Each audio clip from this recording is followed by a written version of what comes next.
दोस्तों, दुनिया में उड़ने वाले हर परिंदे के दो ही पर होते हैं, लेकिन हर परिंदा एक जितनी बुलंदी पर नहीं उड़ सकता, क्योंकि कौन सा परिंदा कितनी ऊंचाई तक उड़ेगा ये पर नहीं, परिंदे का एटीट्यूड तय करता है। कुछ परिंदे अपनी सारी जिंदगी एक दरख्त से दूसरे दरख्त तक उड़ने में लगा देते हैं। वो कभी भी हवा का सीना चीर कर आसमानों की बुलंदियों तक नहीं जा पाते। वो तेज हवाओं का मुकाबला नहीं कर पाते, जबकि ईगल हमेशा तेज हवाओं की तूफानों की तलाश में रहता है। जब कभी तेज हवाएं चलना शुरू होती हैं, बादल इकट्ठे होने लगते हैं, तो ये एक्साइटेड हो जाता है। ये इस तूफान की तरफ ट्रेवल करता है जहां बाकी परिंदे तूफानों से डरते हैं, अपनी जान बचाते हैं, घोंसलों में छुप जाते हैं। ये तूफानों के अंदर घुस जाता है। ये इन तूफानी हवाओं का इस्तेमाल करता है और ऊंचा उड़ने के लिए और बुलंदियों तक जाने के लिए।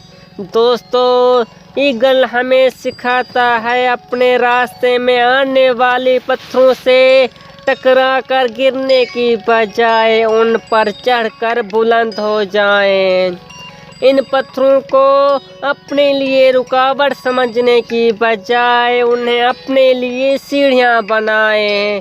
ज़िंदगी में आने वाली मुश्किलात से डरना नहीं चाहिए, इन्हें फेस करना चाहिए।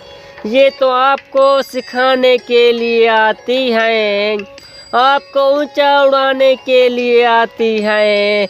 और दोस्तों, यही बात ईगल को परिंदों का राजा बनाती है। ईगल इतना ऊंचा होता है, इतनी बुलंदी पर चला जाता है कि वो बादलों से भी ऊपर चला जाता है। इस बारिश और तूफानी हवा से ऊपर चला जाता है।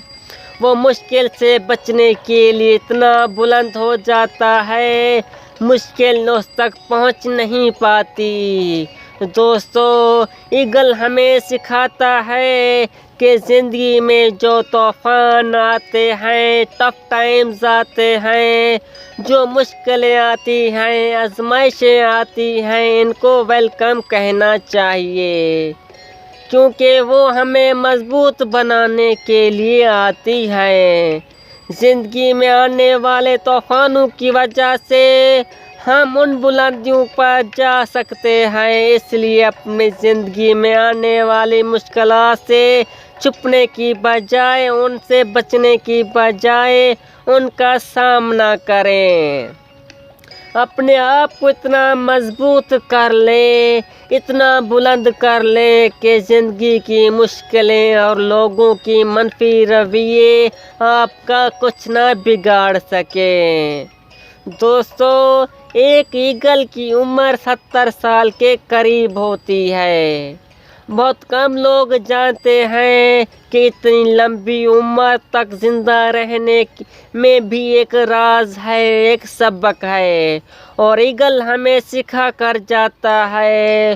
दोस्तों, जब ईगल 40 साल का होता है तो उसकी चोंच टेढ़ी हो जाती है, पंजों के नाखून घस जाते हैं, इसकी पर इंतहाई भारी होकर इसके सीने के साथ लग जाते हैं, जिसकी वजह से उसे उड़ान भरने और शिकार करने में दुश्वारी का सामना करना पड़ता है।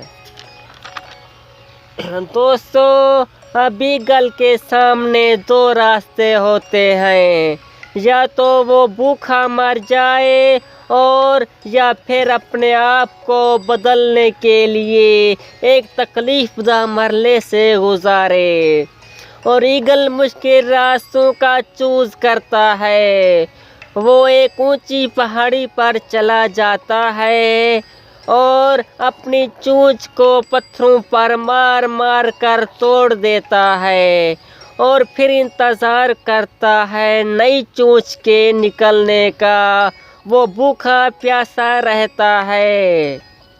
جب نئی چونچ نکلتی ہے تو اس کے ساتھ اپنے پنجوں کے گھسے ہوئے ناخن اکھاڑ دیتا ہے۔ انتہائی درد اور تکلیف سہتے ہوئے ایگل اپنی سارے پر بھی ایک ایک کر کے بھی نوچ دیتا ہے، کیونکہ وہ جانتا ہے اسے لمبی زندگی تک جینا ہے، تو یہ تکلیف سہنی ہی پڑے گی، اس تکلیف سے گزرنا ہی پڑے گا۔ اور پھر وہاں انتظار کرتا ہے نئے ناخن کے نکلنے کا، نئے پروں کے اگنے کا، اور اس طرح ایگل یہ تکلیف اٹھانے کے بعد ایک طرح سے نیا جنم لیتا ہے اور مزید 30 سال تک زندہ رہ پاتا ہے۔ دوستو، ایگل ہمیں سکھاتا ہے کہ ایک اچھی اور بہترین زندگی گزارنے کے لیے اپنی زندگی کو بدلنا بہت ضروری ہے، چاہے اس کے لیے ہمیں کتنی بھی جدوجہد کیوں نہ کرنی پڑے۔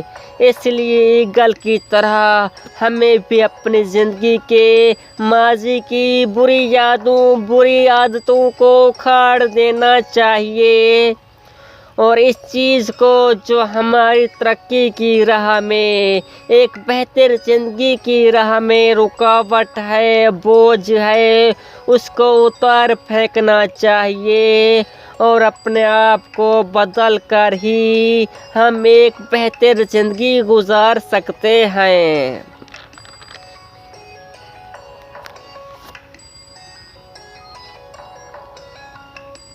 تیری شان کے ہو لائق وہ ثنا کہاں سے لاؤں؟